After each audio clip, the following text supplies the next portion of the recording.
aleloia sambatra ny olona izay matahotra an' Jehova sady makasitraka ny didiny indrindra ahery ambony tany ny zanany ho tahina ny taranaky ny marina.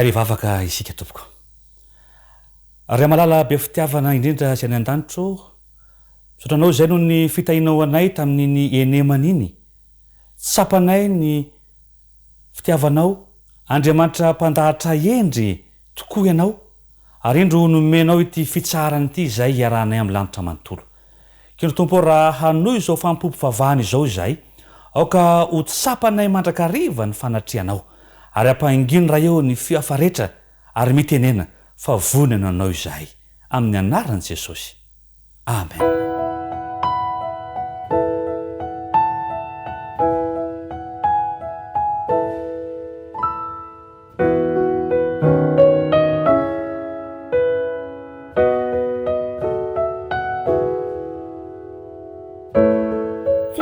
Indray miarabanao amin'ity sabata masina ity marika izany fifampiarabantsika izany dia andeha hifanofahofantanana hitondra rivodrivotra mpifaliana ho antsika amin'ity androany ity maniry raha hirotsaka amintsika ny fahasoavan'Andriamanitra ka tsy ala raha tsy eniky ny fahasoavan'Andriamanitra isika amin'ity androany ity.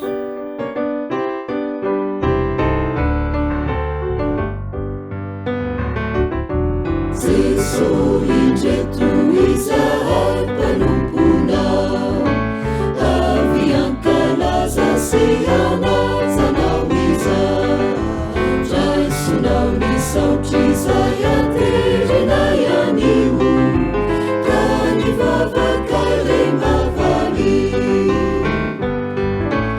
aza velanao reraky izahay fatoano ery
Sika dia iaraka hamaky ny teny izay voasoratra amin'ny Habakoka toko 2 mitomboka amin'ny 1 sy ny 2.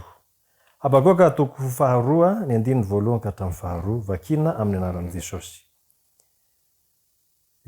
Hitsangana eo ambonin'ny fitazanako aho ary hijoro eo ambonin'ny manta hiandry ahitako izay olazay ny amiko sy izay avaliko amin'ny fitarainako dia namaly ahy Jehova ka nanao hoe sorato ny fahitana ka atao velona tsara ny soratra eo amin'ny fafana mba ho azo ny miazakazaka vakiana aza ho tahinana ny teny azo antsika amen.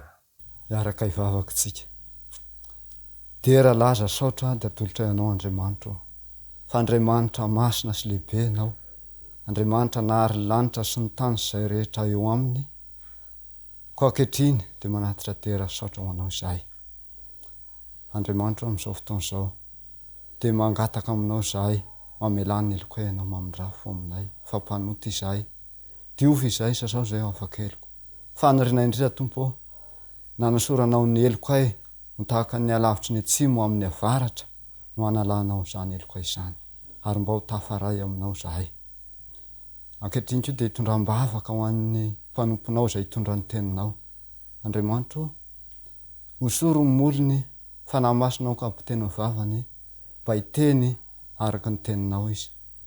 Ny izay rehetra eno ny teninao koa tompo dia sokafo ny fony ampanaladio ny sofiny ary aoka ho toetra ao am-po sy ao an-tsaina ny teninao mba hamovo fiainana mandrakizay ho anay izany teninao izany.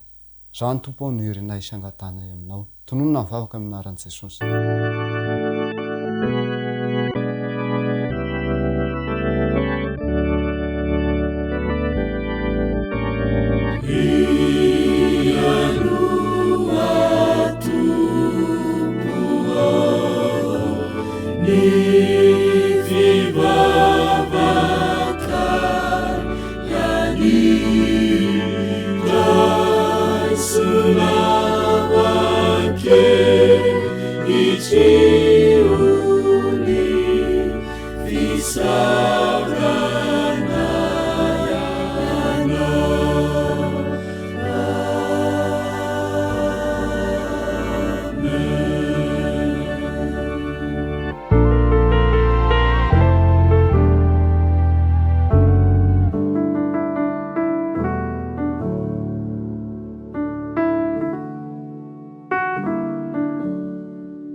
Ankehitriny dia tonga eo amin'ny fotoana fanompompivavahana ho an'ny fanatitra sy ny ampafolony izy tsika. Koa manasanao hanomana izany anatin'ny fotoana fohy ary rehefa izany dia mbola manasanao hivavaka mangina. Amen. Izaho toetra amin'izany aho, hoy Jehova, izany lohateny lehibe hoentiko aminao amin'ity anio ity. Misy vakiteny izay hitanao ao amin'ny Malaki 3:10 izay tsisy vina aminao. Andeha hovakiko izany amin'ity anio ity. Entinareo fahafolo-karena rehetra ho amin'ny trano firaketako mba sikana ao an-tranoko ary izao toetra amin'izany aho, hoy Jehova tompony maro. Amin'ity anio ity dia ilay tompo-pahary tompon'izao rehetra izao no manasa anao izany fiakiana sy fanandramana lehibe izany. Manasa anao izy mba hizatoetra azy ary manasa anao izy hanao izany fanandramana izany aminy. Mbola misy toerana nefa ny vakiteny izay hovakiko aminao ihany. Hoy Jehova tompony maro, raha tsy hovahako ny varavaranlanitra anareo ka ampidinako fitahiana manana mbiampy ho anareo. Izany no teny fikasana lehibe indrindra izay omen'ilay tompo-pahary ho anao raha manao izany fanandramana sy fiakiana izany ianao. Ka amin'ity anio ity, inona indray mbola mampisalasala anao andeha hanao izany fanandramana izany miaraka amin'ny ilay tompo izy sy Jehova miaraka isika. Mahakasika amin'ny fanatitra indray dia mino fa efa hainao ny tantaran'ilay vehivavy manano tena izay nanolotra ny kely teo ampelantanany nefa natolony tamin'ny mpifaliana izany. Ilay tompo-pahary dia tsy mijery ny ampelantananao fa ny fonao manolotra no jereny. Ko ankehitriny andeha hanolotra izany fanatitra sy ampafolony izany ampatokina sy ampifaliana miaraka isika. amen. Araka ivavaka ry tompo malala tsara indrindra any an-danitro amin'ity ity dia mbola misaotra anao izahay satria ianao mihitsy no manasa anay anao izany fanandramana izany. Ampio izahay mba hitokony amin'izany te fikasanao izany ka anao izany fanandramana lehibe izany miaraka aminao. Tonona vavaka noho amin'ny anaran'i Jesosy. Amen.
Fahafantanana raha tsikitsikiana indray no hiara-bako anao androany.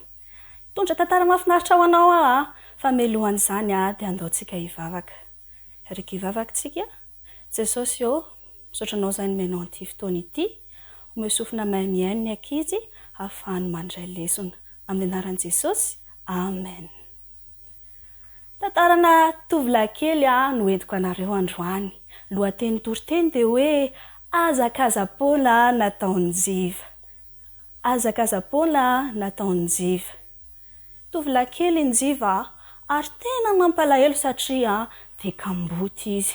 Noho izany dia tsy maintsy nitady asa izy mba hivelomana. Tao anatin'izay fotoana izay dia tojo fianakaviana anankiray izay tena matahotra an'Andriamanitra izy ary nandray anazy toy ny zanaka mihitsy. Tsy izy izany fa ny tokantrano mpivady anankiray atsona hoe Njiva sy Ravao. Nandeha teny ndraiky izy ny fotoana dia tena tia miasa ity zazalahy kely ity. Rehefa nelehibe nefa izy dia novy izy amin'ny fomba fanao izany. Lasa sarotsarotra atsony izy, lasa tsy dia tena tia miasa intsony. Inona rozinareo nahatonga an'izany? Lasa tia mijery sarimihetsika ity tovolahy ity, sarimihetsika izay misy sarisarina ady. Lasa tia mamakimaky boky izy izay boky tsy mahasoa akory. Tao anatin'izay fotoana izay dia tsikaritra ny dada izay fihetsika izay ary dia nanomboka niteny anazy dada. Njiva tsy mahasoa anao velively no mamaky an'ireny boky ireny. Mety hitarika anao amin'ny zavatra ratsy ireny fa aza mamakimaky an'ireny. Hozy izy Njiva, tena zany tokoa ve? Hatramin'izay raha namaky tsy nisy lafiratsiny tamin'ny fiainako. Eny raha tsy tian'zareo hoe vakiako eto le izy dia hiafina manomboka androany amaky anazy. Tamin'izay dia lasa izy rakizy miafina any anaty mololo, any anaty fitoeranentana izy no mbola mamaky an'itony boky itony. Ndre mandeha dia tena nitady azy Ramatoa Ravao. Zary Njiva, tena tsy hitako mihitsy nefa ndrarangy ato an-trano be da be. Njiva mbola tena variana mamaky boky. Ariva ny andro vao i Njiva nitsaikitsaika tsy moramora nivoaka avy tao amin'ny fiereny. Ary ohatran'ireny mpangalatra ireny ny paoziny. Nanontany anazy Ramatoa Ravao, fa taiza ianao ry Njiva?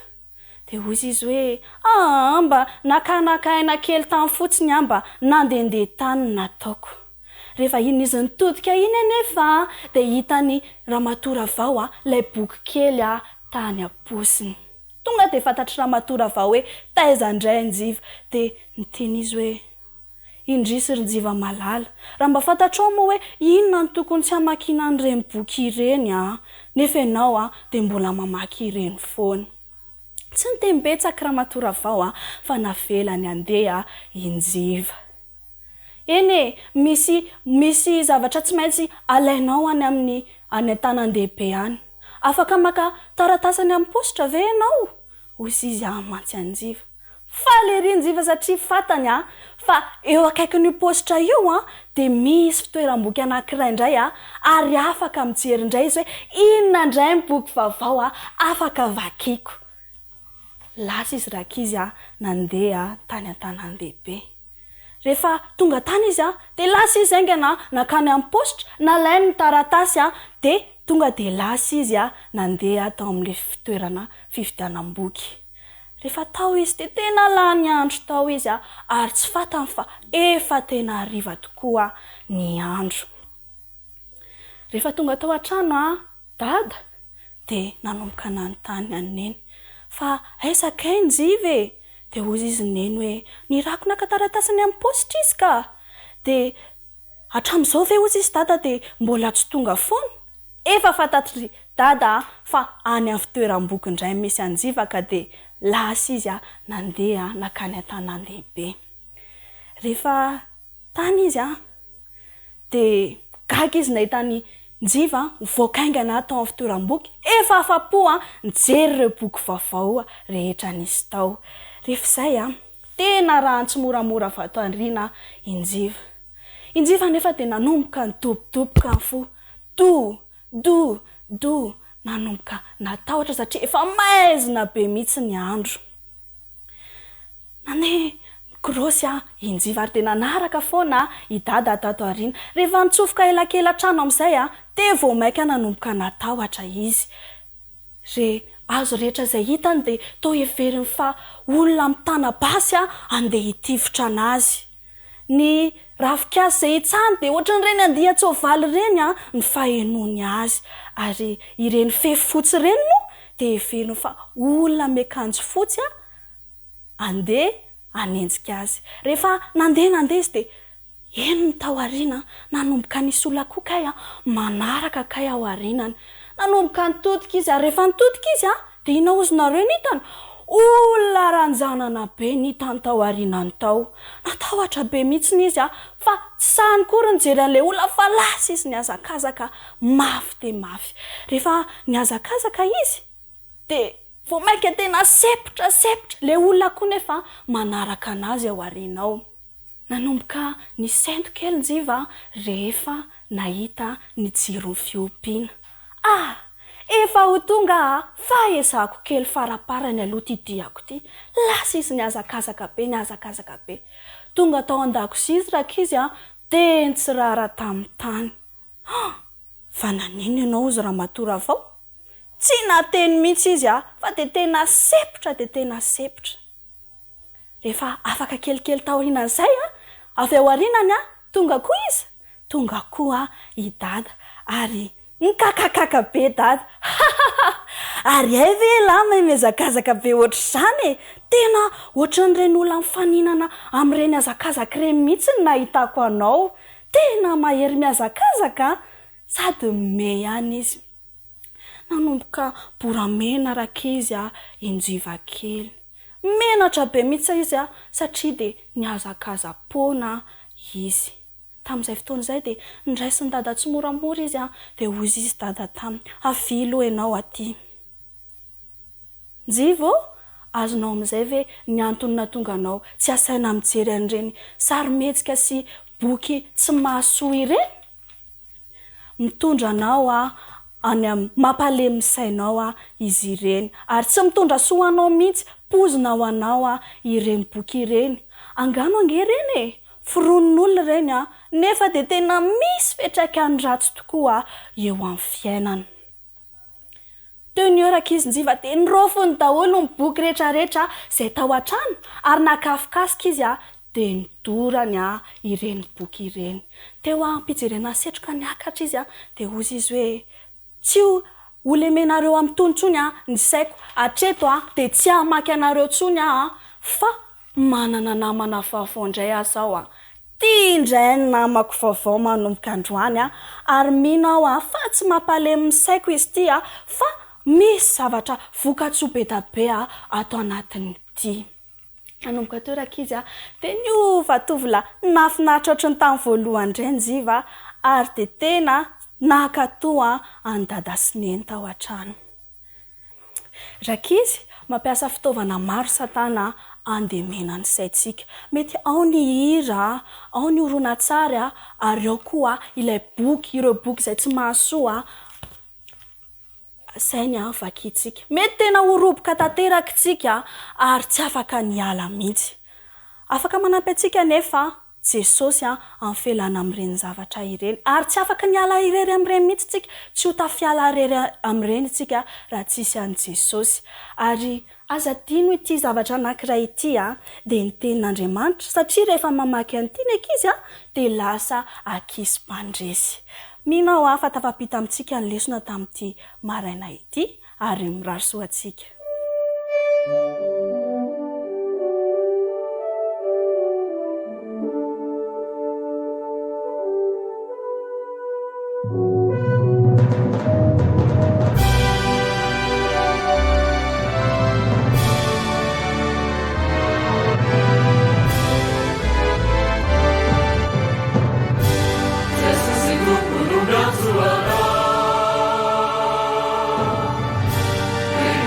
Mina ni bakiwa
Amin'ity andro manokana zay natokana indrindra ho an'ny sampana fifandraisana ity dia tianay ny manamafy ny fiarabana ny firarintsoa ho anao zay manaraka izao fampofavahana izao.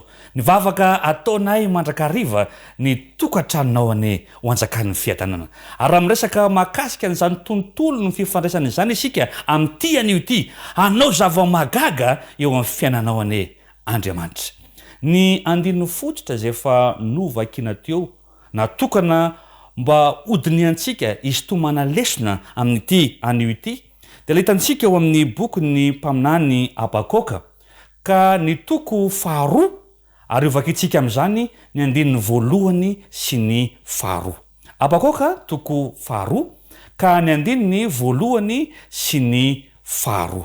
Izao no amaky azy ary ianareo kosa anaraka izany fa ovakitsika izy ity amin'ny anaran'i Jesosy Kristy tompontsika. Abakoka toko 2 ka ny andininy voalohany sy ny 2 manao hoe: itsangana eo ambonin'ny fitazanako aho ary joro eo ambonin'ny manda iandry ahitako izay olazainy amiko sy izay avaliko amin'ny fitarainako. Dia namaly Jehova ka nanao hoe: sorato ny fahitana ka atao velona tsara ny soratra eo amin'ny fafana mba ho azo ny miazakazaka ovakina aza. Andeha omentsika lohateny izao afatra izao manao hoe mba ho azo ny miazakazaka ovakina. Andeha hivavaka isika tompoko. Ray amalalo ankehitriny izay raha hiaraka andinika ny teninao. Mitenena Jehova fa vonana anao izay amin'ny anaran'i Jesosy. Amen. Mba ho azo ny miazakazaka ovakina. Ny bokyny mpaminany Daniela dia miresaka ny amin'ny fiazakazahan'ny teknôlôjia moderna. Ary indrindra ny ambarany zany mpaminany zany manao hoe maro izy no ifamoivoy ka hitombo ny fahalalana. Ary indro tanteraka zany faminaniny zany raha tsy resaka fotsiny isika ny amin'ny fitaovam-pitanterana zay ampiasain'ny olombelona amin'izao fotoana izao. Eo ihany koa ny fitaovana zay ampiasaina andavanandro na eo amin'ny fikarakarana ao an-dakozia zany, fa indrindra eo amin'ny lafin'ny fifandraisana. Miazakazaka mitombo ny fahalalana. Taloha dia raha mampita hafatra dia mampiasa ny sovaly sy ny maro samihafa. Kanefa ankehitriny dia misy ireo fiaramanidina na fiarakodiany koa izay aingam-pandeha. Kanefa noho ny reto teknôlôjia moderna ny social media ankehitriny zavatra afatra alefa any amin'ny firenena anankiray ao anatin'ny 1 segondra dia azony rehetra ovakina izany. Mitombo ny fahalalana. Kanefa indrisy ry-pijery malala. Fa mandraka arivo Satana dia manao alatahaka amin'ny zavatra rehetra. Ka dia manosika ny olona izy ampiasa ireny fitaovana ireny fitaovan-tserasera ireny raha zay no resantsika androany mba hampiasan'ny olona azy ifanohatra amin'ny planin'Andriamanitra. Ary tsy magaga raha laza ny Baiboly tamin'ny andro ny safodrano amin'ny Genesisy toko 9 ka ny andininy 2 dia hoy izy manao hoe tsy mba hanapaka mandrakariva ao amin'ny oloko ny fanaiko. Vokatra izay ilay toetra hananan'ilay fahavalo, ilay Satana izay makataga ka maniraka ny olona ampiasa izany tsy fanaraka amin'ilay planina sy drafitr'Andriamanitra. Dia ny Baiboly miteny manao hoe tsy mba hanapaka mandrakariva eo amin'ny oloko ny fanaiko, hoy Jehova. Ary indrisy fa tahaka ny andro ny Noa dia tahaka n'izany koa ny andro hiavian'ny zanak'olona.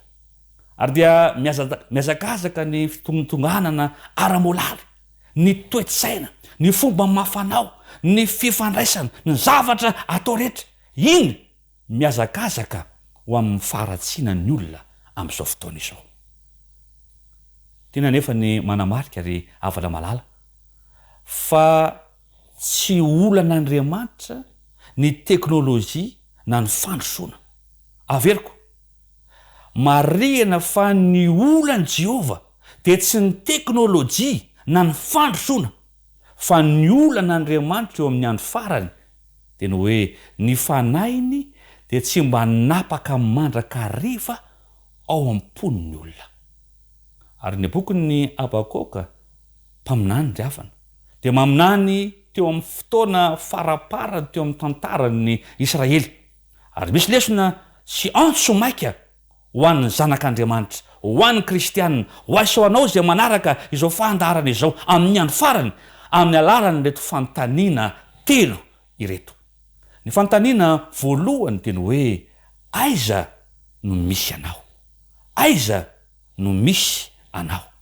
Amin'ny Abakoka toko 2 ka ny andininy voalohany ny valiny ny mpaminany Abakoka toy izao manao hoe itsangana eo amin'ny fitazanako aho. Ity valitenin'ny Abakoka ity dia mampatsiaro ny fanontanian'ny mpaminany Isaia. Raha mandinika ny bokin'ny Isaia tsika manao hoe ry mpiambinao toy inona alina moa izao, ry mpiambinao toy inona alina moa izao. Ary Jesosy aza laza fa ho reraka ny fon'ny olona ozy amin'ny fatahorana izay zavatra hitranga ao aoriana, manaza zavatra iseho amin'ny ampitso, matahotra izay zavatra hipotra amin'ny hoavy, feno fatahorana sy tebiteby ny fon'ny olona. Ary zany fandrosoana izany, izany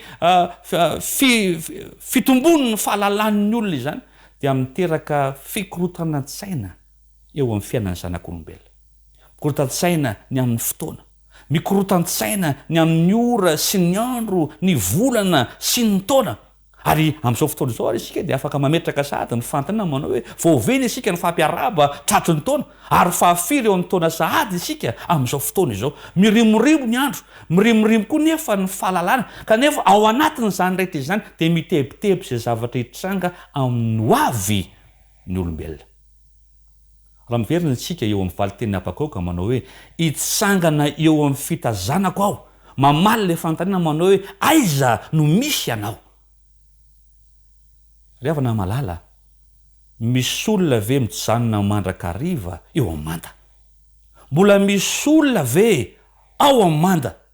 Mbola ao amin'ny manda ve izao sy anao?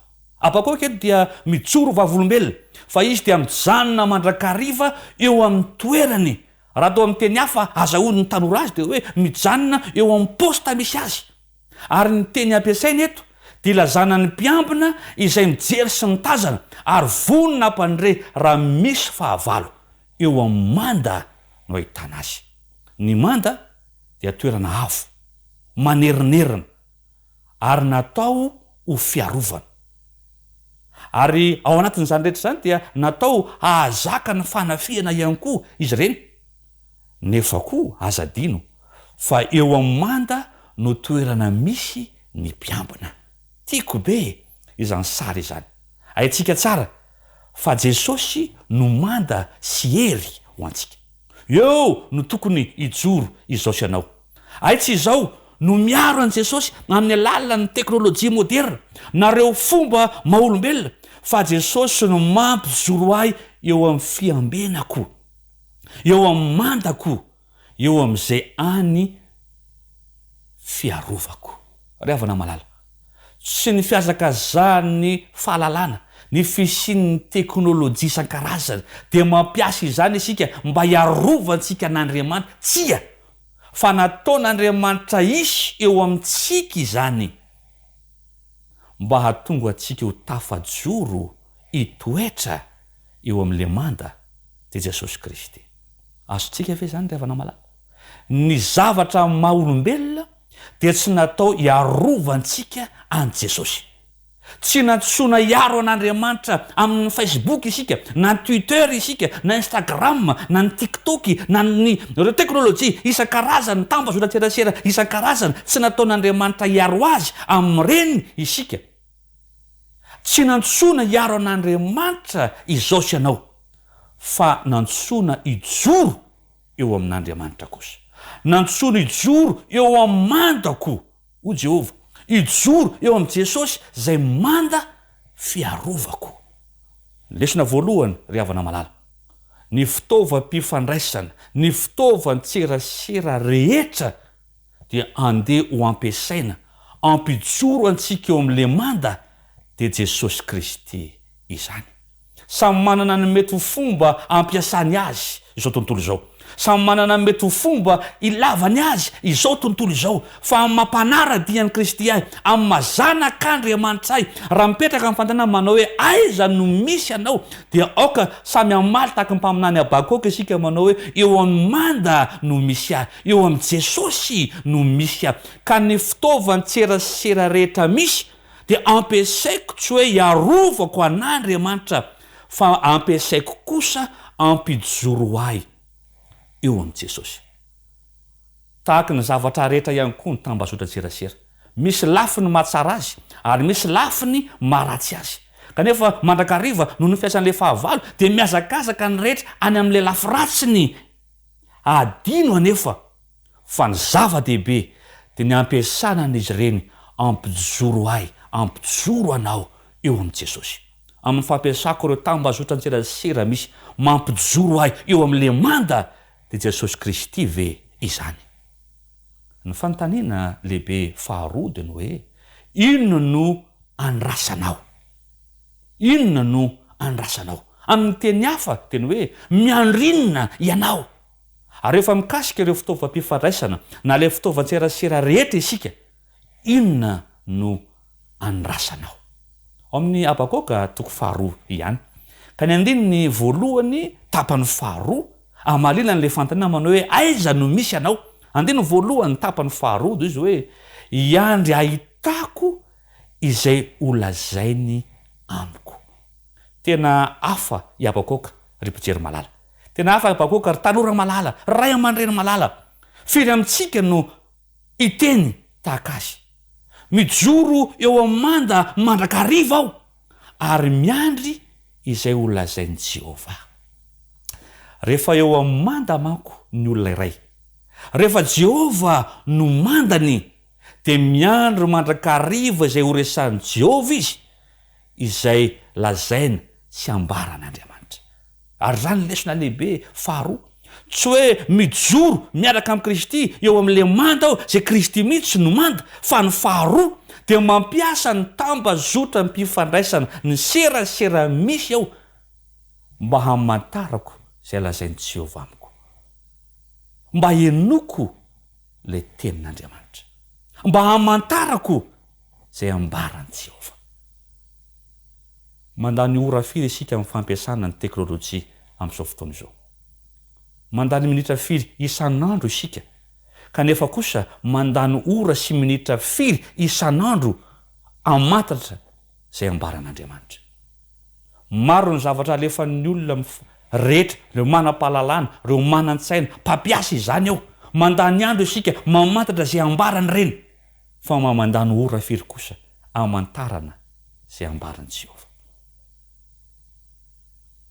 Aoka tsy joro eo amin'ilay manda fotsiny isika, fa iheny koa ilay ambaran'ilay manda dia Jesosy Kristy. Amin'ny zavatra atao rehetra ianoy aloha ny tenin'i Jehova.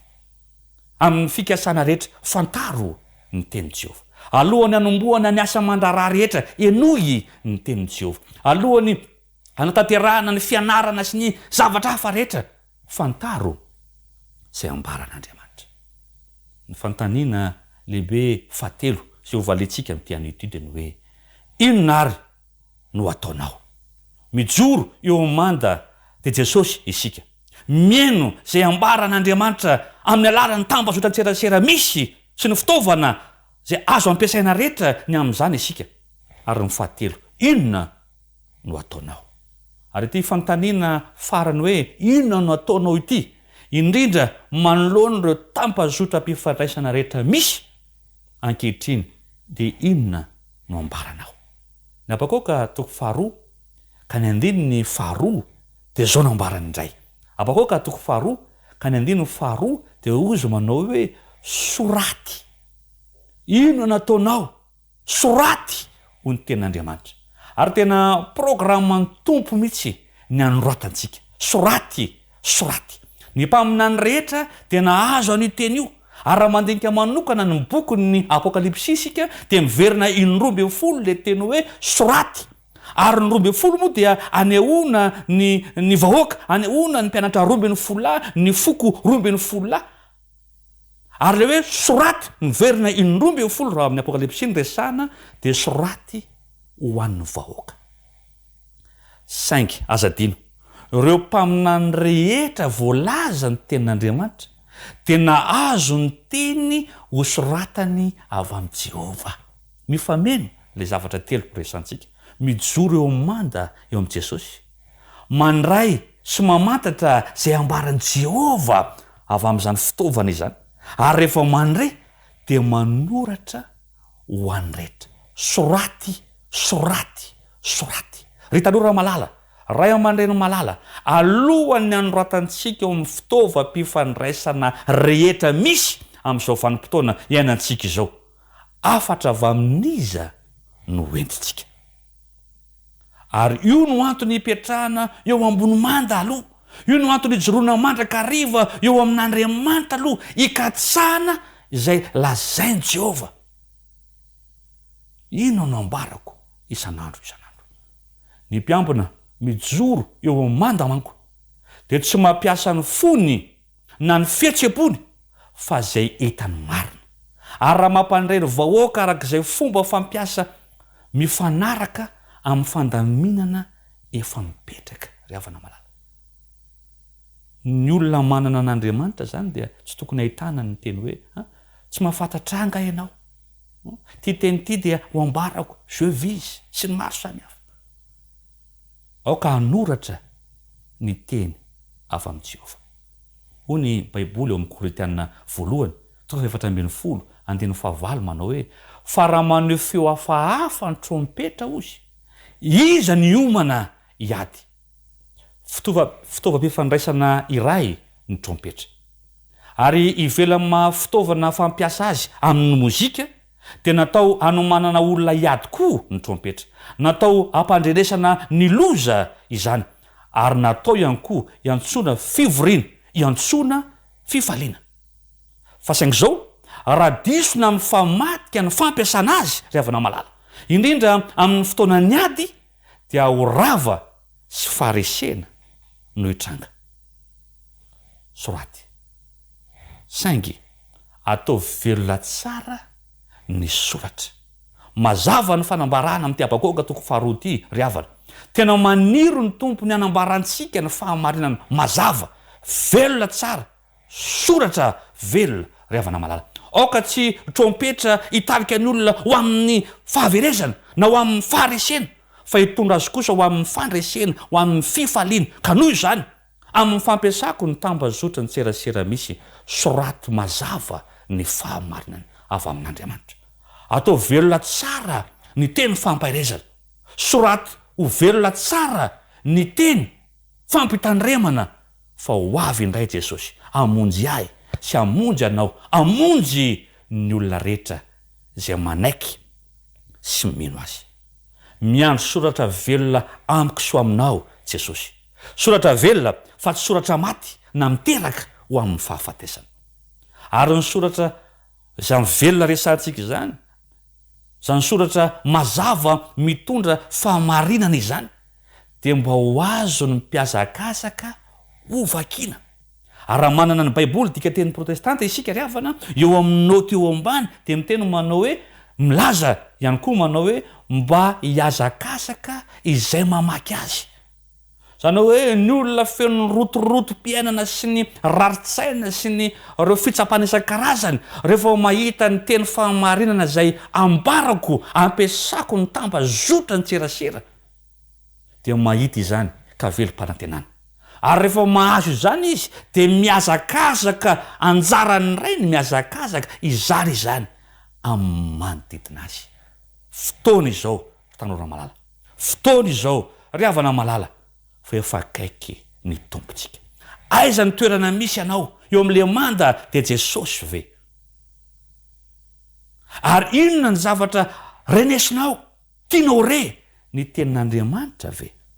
Ary ny fahatelo, raha renao izany, soraty amin'ny alalan'ny tambazotra ny serasera misy rehetra. Telefona ve, tablety ve, ordinateur ve, ireo karazana média social isan-karazany ve, inona no anananao? Soraty, soraty ho velona tsara eo amin'ny fafana izany. le fahamarinana, le fitiavan'Andriamanitra, le fanoren'Andriamanitra teamonjy izao tontolo izao. Eto ampamarinana ry havana malala.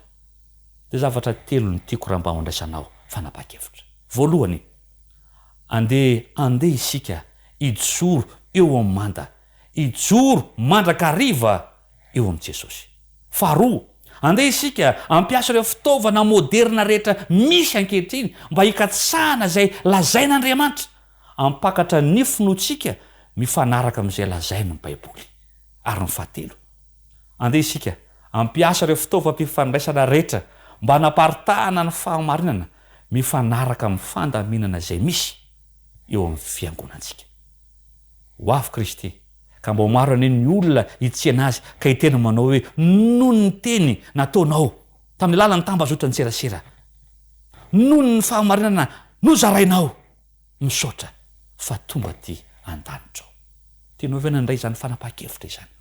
Tianao ve niteny amin'Andriamanitra manao hoe raha eo ampio aho amin'izao fiasakazahany teknôlôjia izao mba hijoro eo amin'le manda mandrakariva, ho vonina ihaino sy ambaranao mandrakariva, ary hanoratra izany ihany koa mba ho hitany ireo mpiazakazaka ka handraisan'le fanantenana miorina eo aminao. Raha zany ny fanondrinao, andeha hanondrika ny lohantsika isika fa hivavaka. Ray amalalo, sotranao izay ny amin'ity andro manokana izay nomenao anay ity. Renay nambarany teninao.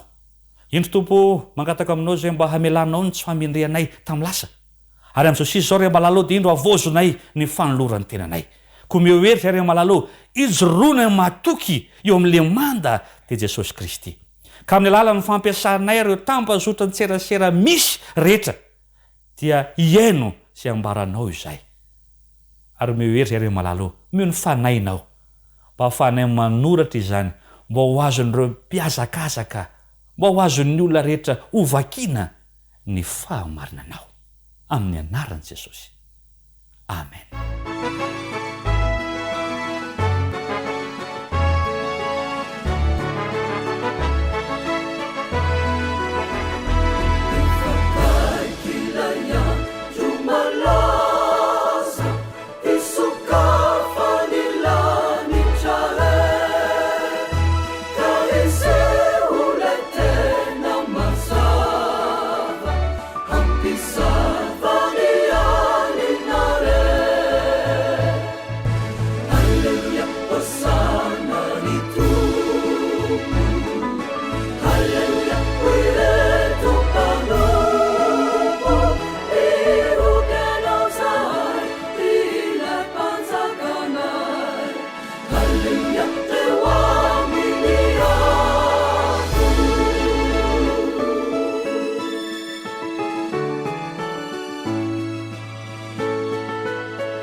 Raiso ny tsodrano.